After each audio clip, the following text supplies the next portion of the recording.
नमस्कार दोस्तों, मैं हूं आपका आध्यात्मिक दोस्त आचार्य मोहित और वेदसार संसार में आपका स्वागत करता हूं। दोस्तों, आज के वीडियो में हम वर्तमान में बृहस्पति ग्रह के होने वाले गोचर के ऊपर बात करेंगे।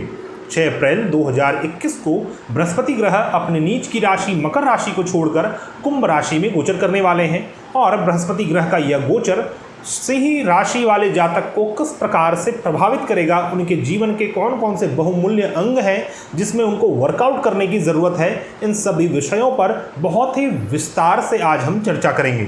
दोस्तों, हमारा यह विश्लेषण बहुत ही विशिष्ट होने वाला है क्योंकि हम यहाँ पर कई सारे पॉइंट्स को कवर करेंगे। तो वीडियो स्टार्ट करते करते आप सभी से अनुरोध है, कृपया हमारे चैनल को सब्सक्राइब करें, हमारे इस वीडियो को ज़्यादा से ज़्यादा लाइक करें, शेयर करें और यदि आपको हमारे वीडियोस पसंद आते हैं तो कृपया हमारे प्लेलिस्ट को अवश्य विजिट करें क्योंकि हमारे प्लेलिस्ट में कई सारे ऐसे महत्वपूर्ण वीडियोस हैं जो आपको पूर्ण यूट्यूब में शायद ही प्राप्त हों। आइए वीडियो स्टार्ट करते हैं।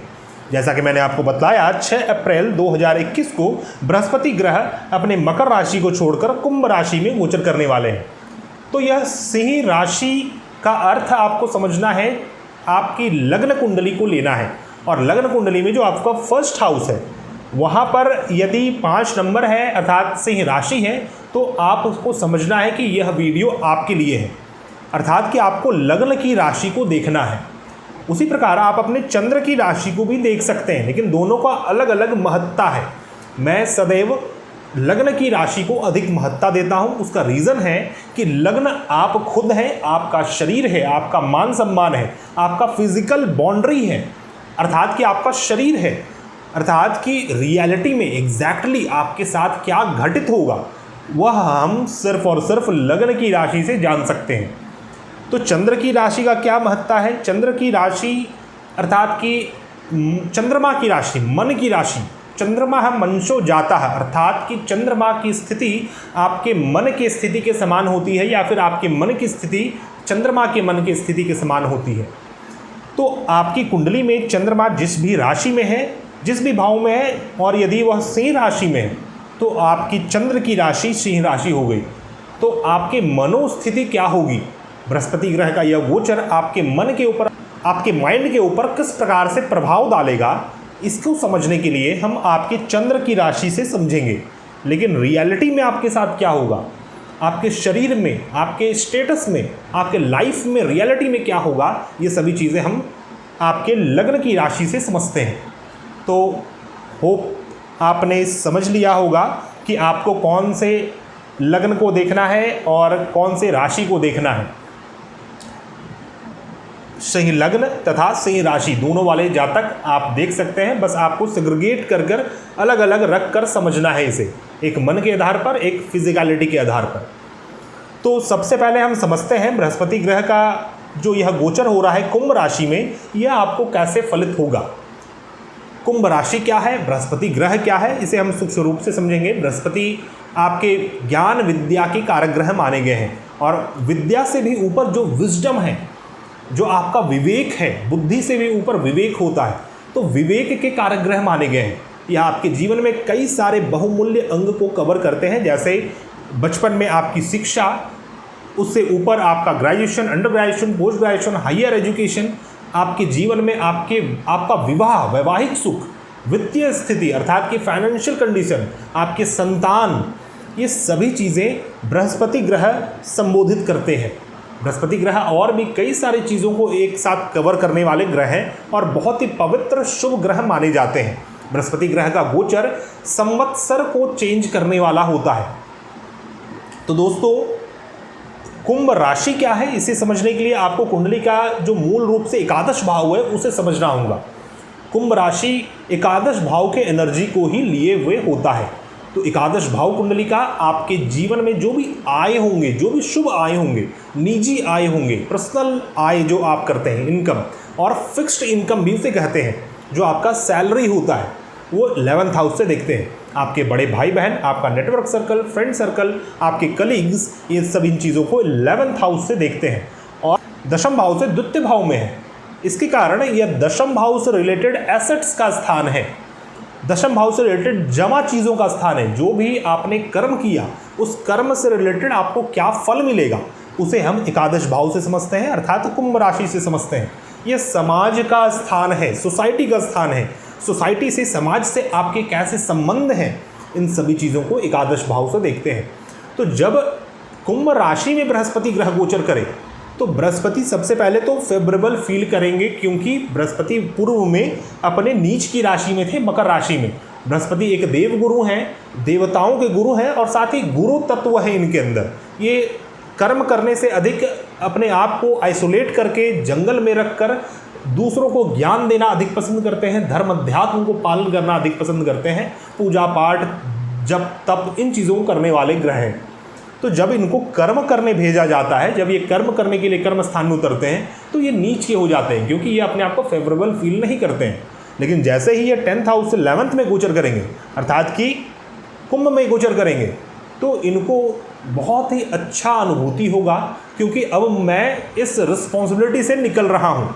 और आपने जो इस पूर्व के गोचर में, बृहस्पति जब मकर राशि में थे, आपने जिस प्रकार के कर्म किए, उस प्रकार के अनुरूप, उस अनुरूप आपको उपलब्धियां प्राप्त होंगी। आपको समाज में पद प्रतिष्ठा, यश, कीर्ति की प्राप्ति होगी। तो बृहस्पति ग्रह आपकी कुंडली के लिए, अर्थात कि सिंह राशि वाले जातक के लिए, आपके पंचम भाव के स्वामी हैं तथा आपके अष्टम भाव के स्वामी हैं, और यह आपके सप्तम भाव में गोचर कर रहे हैं। तो एक बहुत ही सिग्निफिकेंट चीज़ है जो आपको समझना है। वैसे तो बृहस्पति सप्तम भाव में एक अच्छा फल देने वाले माने गए हैं, क्योंकि एक शुभ ग्रह है, और आपके जब विवाह स्थान में ये गोचर करेंगे तो आप इस वर्ष विवाह करने वाले हैं। यदि आप विवाह करने के लिए वेट कर रहे हैं, विवाह करना चाहते हैं, या फिर आप विवाह करना चाह रहे थे, कई वर्षों से, कई प्रयासों के बाद भी विवाह नहीं हो पा रही थी, तो मैं आपको बतला दूँ, अवश्य में इस गोचर के कारण आपका विवाह इस वर्ष अवश्य ही होगा, या फिर विवाह फिक्स होगा। किससे हो सकता है? आपके लव पार्टनर से आपका विवाह होने की पूर्ण संभावना है, through your communication, through your expression, through your presentation. क्योंकि बृहस्पति आपके पंचम भाव के स्वामी होकर आपके सप्तम भाव में गोचर करेंगे। तो पंचम भाव क्या है कि आपका लव पार्टनर का स्थान है, संतान का तो स्थान है ही, शिक्षार्जन, विद्यार्जन का स्थान है ही, लेकिन ये आपके लव पार्टनर का भी स्थान है। तो लव पार्टनर से तृतीय भाव में गोचर कर रहे हैं, सप्तम भाव में गोचर कर रहे हैं। तो लव पार्टनर से आपका अच्छा कम्युनिकेशन होगा। आप अपने फीलिंग्स को, अपने कामनाओं को, क्योंकि ये 7th हाउस कामना का भाव है, आप उसे एक्सप्रेस करेंगे, और आपके एक्सप्रेशन से आपका विवाह फाइनल हो सकता है। उनसे ही जिनसे आप मोहब्बत करते हैं, उनसे आपका विवाह फाइनल होगा, और आपके अच्छे संबंध उनसे स्थापित होंगे। दूसरा, यह शिक्षार्जन, विद्यार्जन का स्थान है, और यह आपके अंडर ग्रेजुएशन का भी स्थान है। तो वैसे व्यक्ति, वैसे स्टूडेंट्स जो अपने ग्रेजुएशन को के प्रति आगे बढ़ रहे थे, ग्रेजुएशन कर रहे थे, या फिर ग्रेजुएशन करने वाले हैं, आपके लिए भी एक अच्छा संदेश है। आप कोई मीडिया के लाइन में, which has to be involvement of mass media, mass communication, presentation, इन चीज़ों से रिलेटेड आप कोई शिक्षा अर्जन अंडर ग्रेजुएशन कर सकते हैं, या फिर कोई संचार का माध्यम, या फिर कोई कम्युनिकेशन सिस्टम से रिलेटेड, या फिर कोई स्किल डेवलपमेंट के रिलेटेड आपका शिक्षार्जन, विद्यार्जन होगा। अर्थात कि आपके स्टडी के लिए भी बहुत ही अच्छा गोचर यह माना जाएगा। लेकिन बृहस्पति आपके अष्टम भाव के स्वामी हैं, और अष्टम भाव से द्वादश में गोचर कर रहे हैं, सप्तम भाव में। तो यहाँ से जब हम काउंट करेंगे तो 1 2 3 4 5 6 7 8 9 10 11 12, तो अष्टम से 12 में गोचर कर रहे हैं। तो अष्टम से रिलेटेड चीज़ों का लॉस होगा। इस चीज़ का आपको ध्यान देना है। जो विशेष मुद्दा है आपके सिंह राशि वाली जातक के लिए कि बृहस्पति आपके आयु घातक सिद्ध हो सकते हैं, क्योंकि सबसे पहले तो बृहस्पति आपके अष्टमेश हैं, अष्टम भाव के स्वामी हैं, और सप्तम भाव में गोचर कर रहे हैं। इसे और गहनता से समझने के लिए हमें समझना होगा, क्योंकि कुंडली का अष्टम भाव क्या है। कुंडली का अष्टम भाव मुख्य रूप से आपके आयु का स्थान है, आपके लॉन्जिविटी का स्थान है, कितनी आयु तक आप जिंदा रहेंगे उसका स्थान है। और मैंने कहा कि अष्टम से द्वादश में गोचर कर रहे हैं बृहस्पति, तो अष्टम से रिलेटेड चीज़ों के लॉस के स्थान में बृहस्पति जा रहे हैं। तो आयु का लॉस क्या होता है? जब आयु का लॉस होगा तो जातक की मृत्यु होती है, इसीलिए कुंडली का सप्तम भाव मृत्यु का स्थान माना गया है। तो यह वर्ष बृहस्पति का यह गोचर आपके लिए मार्केश स्थिति को उत्पन्न कर रहा है। एक तरफ बृहस्पति की दृष्टि आपके फर्स्ट हाउस में भी पड़ रही है, आपके लग्न स्थान में, दूसरी ओर बृहस्पति मृत्यु स्थान में गोचर कर रहे हैं। तो आपके आयु का क्षय हो सकता है, जीवन में कुछ ऐसे इवेंट्स क्रिएट हो सकते हैं। इसके लिए और भी कई सारी चीज़ों को देखना आवश्यक है। मान लीजिए बृहस्पति का अष्टक वर्ग सारणी में बहुत ही अच्छा अंक मिला हुआ है, 5 अंक, 6 अंक, 7 अंक मिला हुआ है, 8 अंक तक मिला हुआ है, तो फिर आपको घबराने की कोई आवश्यकता नहीं है। तो ये एक बस बेसिक फलादेश है जो दिख रहा है। वास्तव में जो दिख रहा है उसके पीछे कई सारे रहस्य छिपे होते हैं और वो सिर्फ और सिर्फ आपकी कुंडली को देखकर हम जान सकते हैं। लेकिन जो दिख रहा है वह यह है कि आयु का क्षय होगा, कोई ऐसे इवेंट्स, कोई वैसे सडन इवेंट्स क्रिएट होंगे जिसके कारण आपकी आयु का क्षय हो। यह आपके दाम्पत्य सुख या फिर वैवाहिक जीवन के सुख को भी क्षय कर रहा है, कम कर रहा है, लॉस करता है। तो इन चीज़ों में आपको ध्यान देने की आवश्यकता है। आपके संबंध हो सकता है अपने इन लॉस के फैमिली से बिगड़ जाए, थोड़े खराब हों, कटु हो सकते हैं। तो इन चीज़ों में आपको ध्यान देना है। बाकी हम नेक्स्ट पॉइंट पे बात करते हैं। जैसे कि बृहस्पति जहाँ पर भी स्थित होते हैं वहाँ पर से पंचम, सप्तम और नवम दृष्टि डालते हैं। तो बृहस्पति का पंचम दृष्टि किसी चीज़ को सीखने के लिए, स्टडी करने के लिए होता है। जैसे कि पंचम भाव स्टडी का स्थान है, शिक्षा अर्जन का स्थान है, उसी प्रकार बृहस्पति का जो पंचम दृष्टि है वो चीज़ों को सीखने के प्रति होता है। तो बृहस्पति का जो पंचम दृष्टि है वो आपके एकादश भाव में पड़ता है। ये एक अच्छी बात है। आपके जीवन में अभी आप बहुत सारे ऐसे स्किल्स को डेवलप करेंगे अपने अंदर, बहुत सारे ऐसे चीज़ों को सीखेंगे जो आपको जीवन में, अपने समाज में, अपने पद प्रतिष्ठा को स्थापित करने में मददगार सिद्ध होगा। आप ऐसे चीज़ों को सीखेंगे, ऐसे चीज़ों को लर्न करेंगे जो कि आपका संबंध अपने मित्रगण, अपने कलीग्स, अपने फ्रेंड सर्कल से बहुत ही अच्छा बनेगा और उनकी मदद से आप बड़े आय को कर सकेंगे, बड़े इनकम को करेंगे और उनके थ्रू भी, और आपके अंदर भी जो स्किल्स है वो अभी खिलने वाला है समाज में, और समाज में लोग आपको जानेंगे, आपकी पहचान बनेगी समाज में और आपको अच्छे खबर प्राप्त होंगे। अपने कर्मस्थान में उपलब्धियां प्राप्त हो सकती हैं, जो आपने कर्म किया है उससे रिलेटेड कुछ उपलब्धियां आपको प्राप्त हो सकती हैं। उसी प्रकार बृहस्पति का सप्तम दृष्टि कुंडली के फर्स्ट हाउस में पड़ता है। तो कुंडली का प्रथम भाव आपका शरीर का स्थान है। बृहस्पति वैसे तो आपके अष्टमेश है और मारक स्थान में स्थित है, मार्केश भी है, और मार्केश की दृष्टि कुंडली के फर्स्ट हाउस में पड़ रही है। अभी बृहस्पति नीच के थे, लेकिन बृहस्पति अभी अपने नीच की राशि से निकल रहे हैं। लेकिन बृहस्पति को सिर्फ और सिर्फ शुभ ग्रह ही नहीं समझना चाहिए, ये आपको शरीर में चोट भी पहुंचाएगा, शरीर में कष्ट उत्पन्न करेगा। और जैसे ही बृहस्पति कुंभ में इंटर करेंगे वैसे ही ये समस्याएं उत्पन्न होने वाली हैं। उसका रीज़न क्या है एग्जैक्टली वो हम सबसे लास्ट पॉइंट में कवर करेंगे, 6th पॉइंट में। तो अभी हम 2nd पॉइंट में हैं। तो बृहस्पति फर्स्ट हाउस में दृष्टि डाल रहे हैं।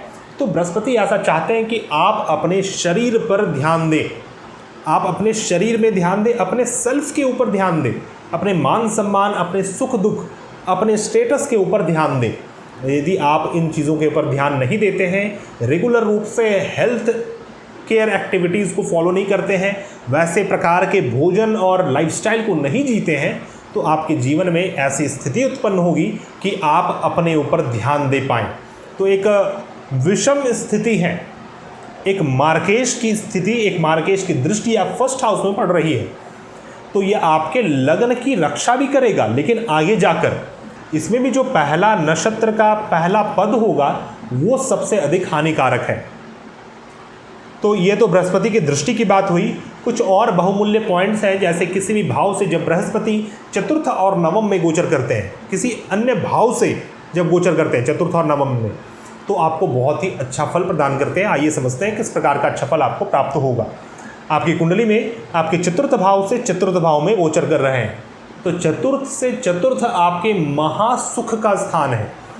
तो बहुत ही अच्छा यह चतुर्थ भाव को करने वाले हैं। आपके जीवन में मान सम्मान की वृद्धि होगी, आपको सुख की प्राप्ति होगी, घर में आनंद की प्राप्ति होगी, आप सदैव अपने कंफर्ट जोन में रहेंगे, माता का सुख, अपनी पत्नी का सुख प्राप्त होगा और आपकी पत्नी आपको नर्चर करने वाली है।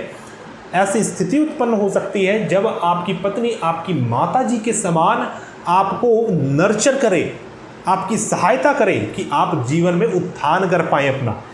पत्नी का सुख, माता जी का सुख प्राप्त होगा, जमीन, भूमि, वाहन, मकान, सभी चीज़ों का सुख आपको प्राप्त होने वाला है। यदि अपने मातृभूमि से रिलेटेड कुछ आपके प्लान्स थे, यदि आपके पास कोई बहुत बड़ा लैंड है और उस लैंड से आप कुछ फ़ायदा नहीं निकाल पा रहे थे, तो ये एक समय है जब आप प्लानिंग करें और उससे रिलेटेड कुछ अच्छे खबर आपको प्राप्त होंगे, कुछ वैसे एग्जीक्यूशंस होने लगेंगे आपके जीवन में जो आपको सुख की प्राप्ति करवाए और आपके लैंड से भी आपको सुख प्राप्त हो। तो एक अच्छा समय रहेगा 4th हाउस से रिलेटेड। उसी प्रकार आपके एकादश भाव से बृहस्पति ग्रह 9वें भाव में गोचर कर रहे हैं, तो एकादश भाव का भाग्योदय होगा क्योंकि इस भाव से 9वें में बृहस्पति हैं। तो एकादश भाव का भाग्योदय होगा। आपकी पत्नी के थ्रू आपके कर्म स्थान में या फिर आपके समाज में आपकी उन्नति होगी। आपकी पत्नी के थ्रू आपके एल्डर सिबलिंग्स की उन्नति होगी। आपकी पत्नी का सहयोग आपको प्राप्त होगा।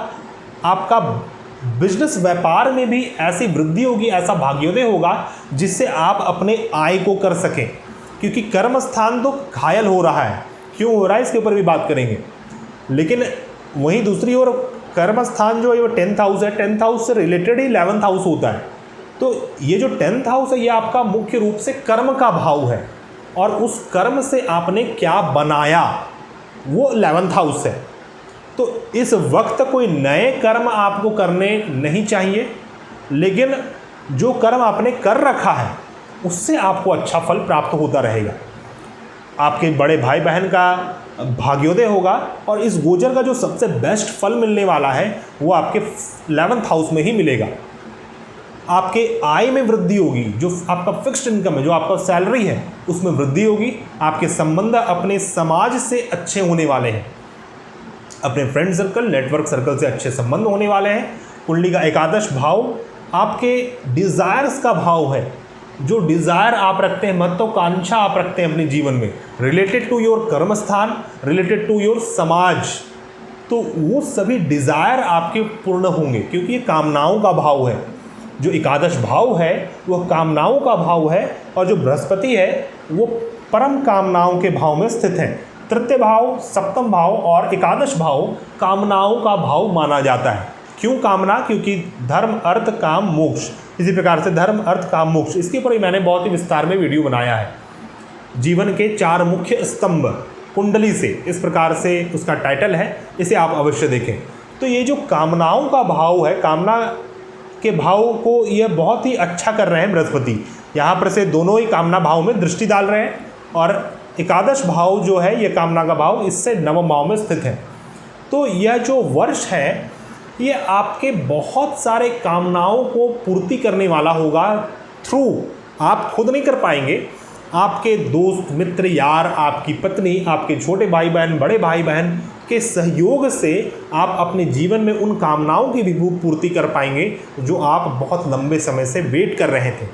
लेकिन जब हम मारक रूप से देखते हैं तो फिर यह समय आपके लिए ठीक नहीं है।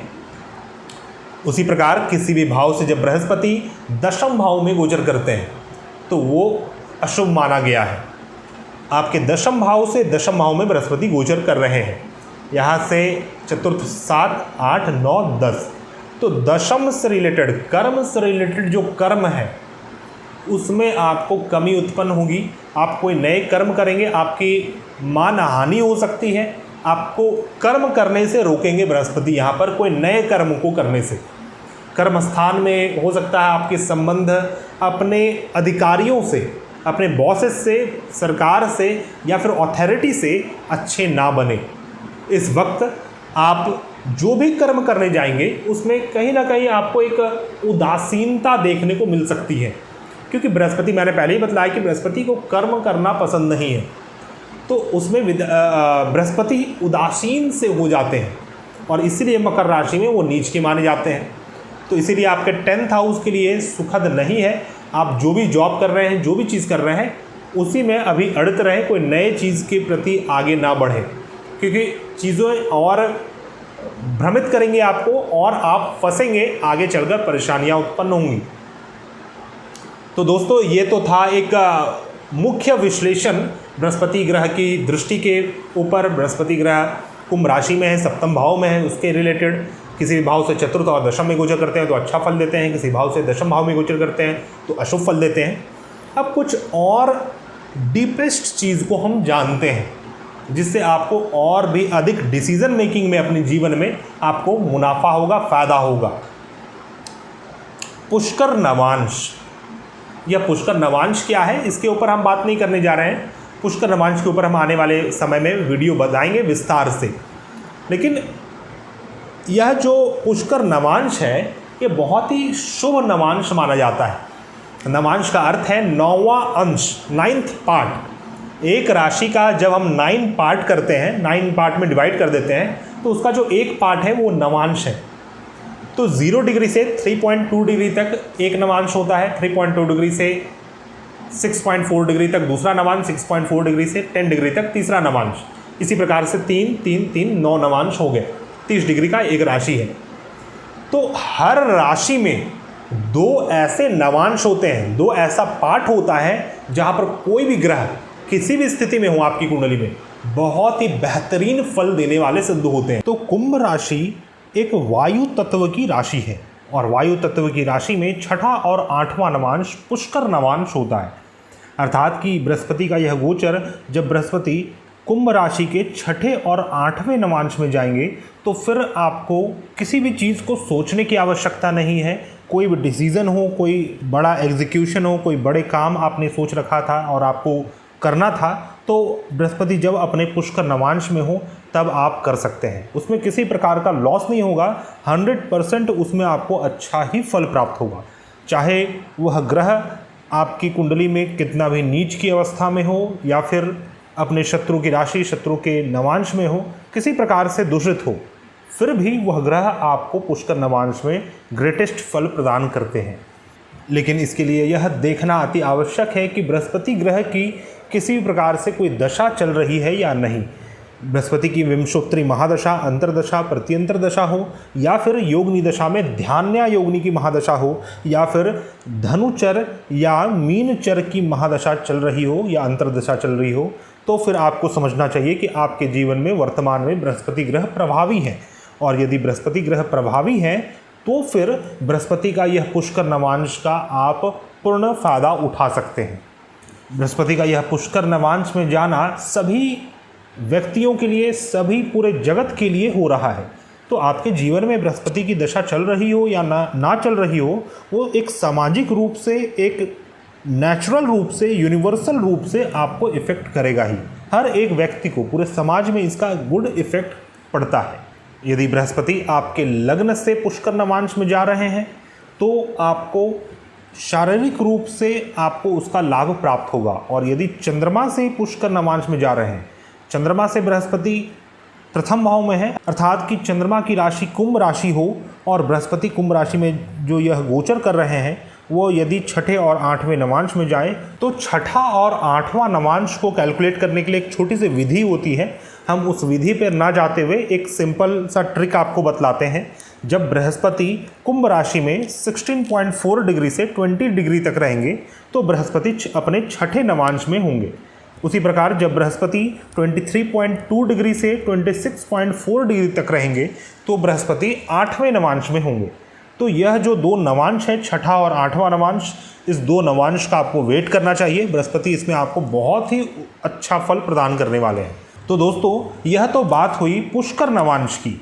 अब एक और नवांश है जो सिंह राशि वाले जातक के लिए घातक है, मैं आपको इसके बारे में बतलाता हूँ। इसे हम 55th नवांश कहते हैं।